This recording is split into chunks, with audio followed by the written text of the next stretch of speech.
chef à France Culture, mais surtout qui nous a donné, il y a plus d'un an, un ouvrage, Les manuscrits de Tombouctou, Secret, mythe et réalité, qui est apparu chez Lattès.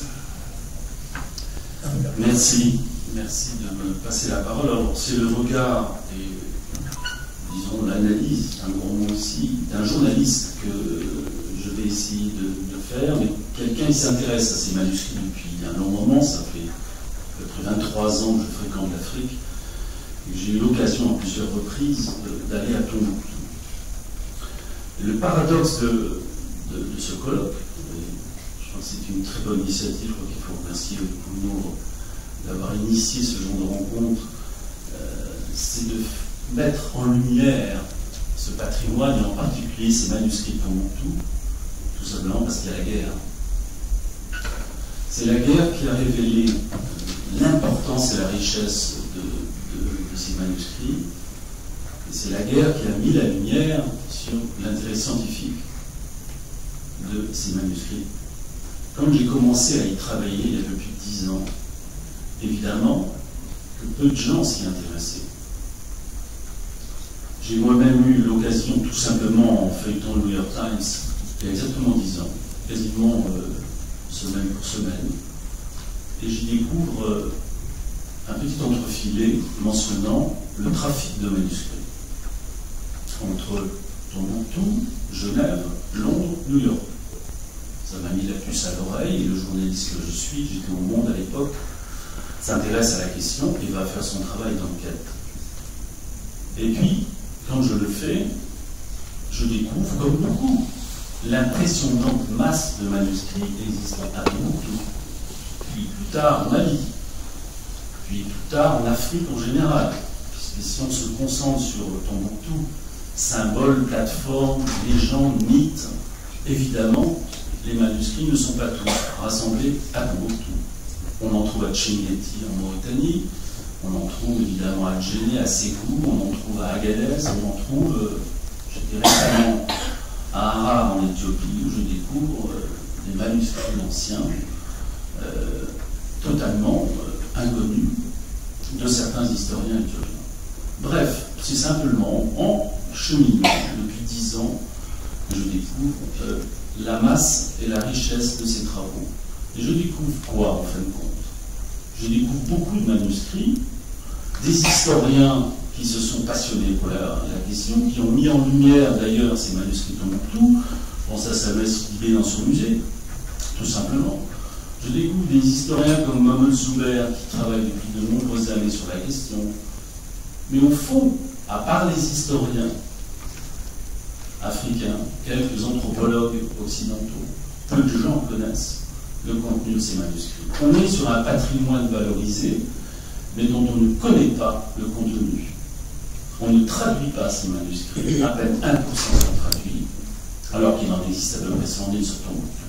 Donc la première question qui s'est posée pour celui qui, comme moi, essaye d'être un passeur entre ce patrimoine et une population plus large qui souhaite s'informer de ce qui existe, eh bien, c'est tout simplement de traduire ces manuscrits.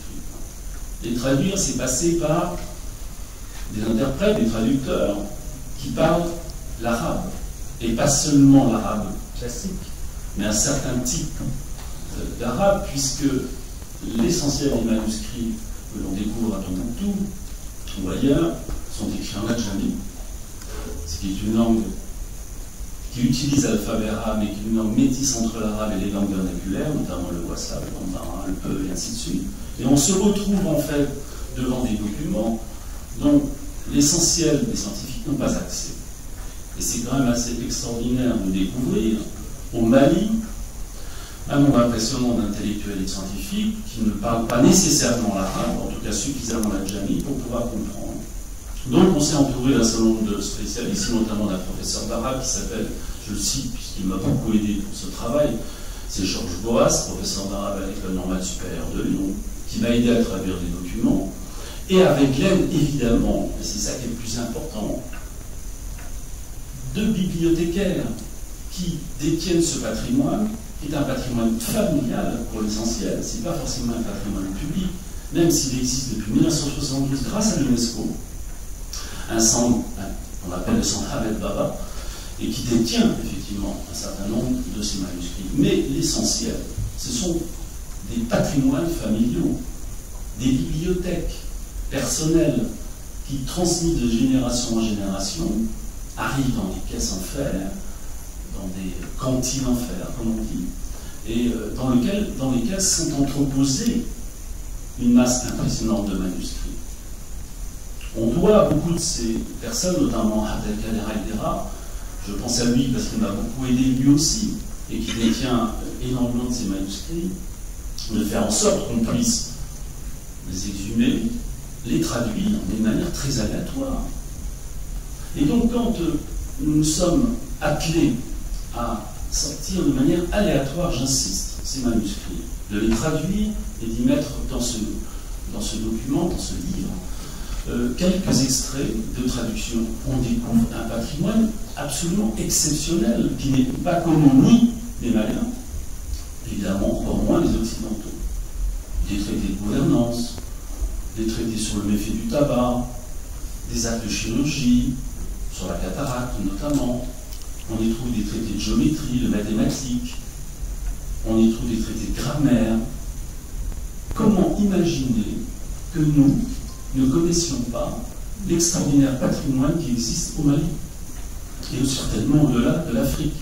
Pourquoi on nous enseigne une Afrique totalement traversée par l'oralité, certes qui existe, on est les premiers à être admiratifs de la manière dont l'oralité est transmise en Afrique, mais il existe un patrimoine écrit qui dénonce certaines maladresses, certaines contre-vérités sur l'histoire de l'Afrique.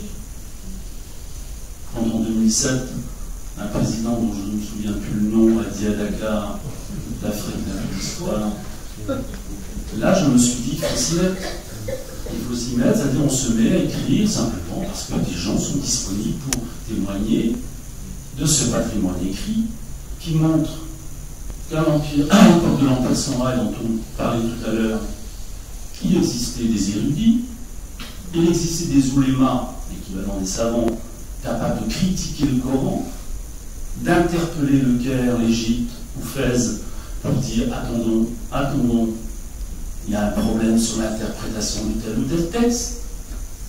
Tout ça était fait par ces oulémas, avec autour d'eux des étudiants qui venaient de toute l'Afrique et qui s'installaient à Tombouctou autour du commerce de l'or et du sel, et qui à l'université de Sankore à Jinja River, les deux grandes mosquées, avec des oulémas, des enseignants et des copistes qui faisaient de cette transmission un savoir commercial, eh bien, apprenaient toute cette histoire de l'Afrique, toute cette histoire scientifique qui était détenue, notamment à Tombouctou.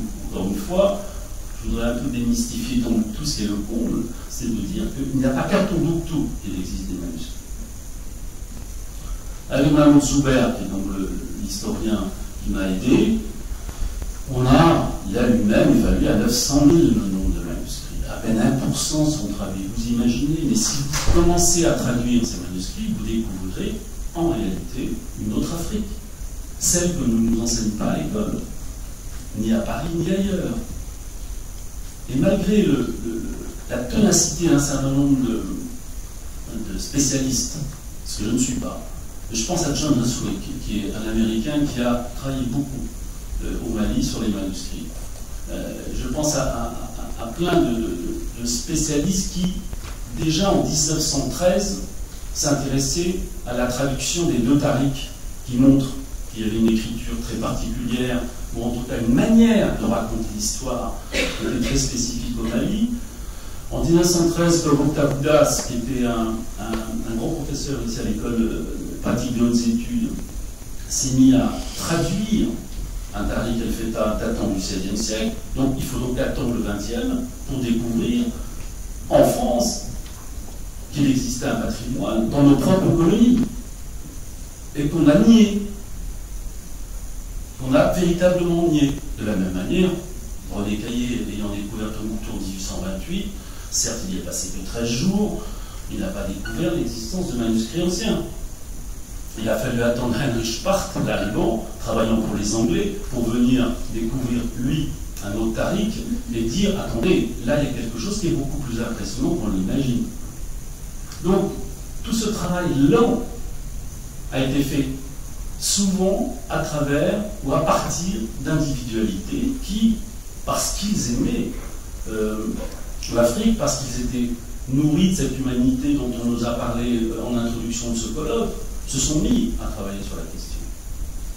Mais il y a eu un grand problème, ou en tout cas un nœud de résistance qui a certainement compté dans l'idée que l'on se fait aujourd'hui de l'ignorance de ce travail.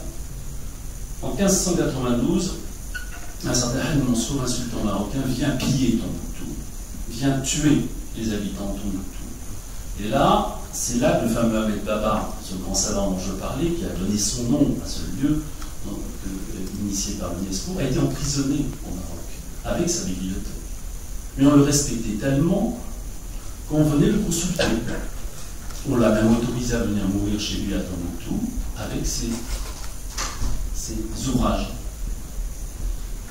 Sauf que les dégâts étaient faits. Et c'est à partir de là que la peur, l'angoisse, l'idée de se faire piller son bien a commencé à s'installer dans l'esprit, au nord Mali, des habitants qui voyaient que quand les étrangers arrivaient, on cachait ces manuscrits. Et c'est la raison pour laquelle, d'année en année, de génération en génération, ces manuscrits ont été cachés. Plus, et même mieux que cachés, sacralisés. L'écrit est sacralisé. Et je vais vous terminer mon intervention sur une petite anecdote qui m'est arrivée l'été dernier, au moment où je terminais ce livre, parce que vous imaginez bien que je n'ai pas attendu la guerre pour le faire. C'est tout simplement parce qu'à un moment donné, je rencontre un Tombouctien dans un festival qui avait une amulette, et je devinais, pour connaître un peu la manière dont on protège ces manuscrits, qu'il existait dans cette amulette un petit écrit. Et comme cet homme était fort sympathique, et que nous avions trouvé des amis communs sur Tombouctou, je lui demande, mais qu'est-ce qu'il y a dans ton amulette, qu'est-ce qui existe dans ce petit écrit? Il était assez épais, qui arrivait à peu près ici. Il me dit, je ne sais pas. Ça veut dire qu'à aucun moment donné, la transmission de ce bien n'a été conçue comme une transmission d'un savoir, mais comme la transmission d'un bien matériel. Ce qui change complètement l'allure et l'idée que l'on peut se faire de la transmission du patrimoine.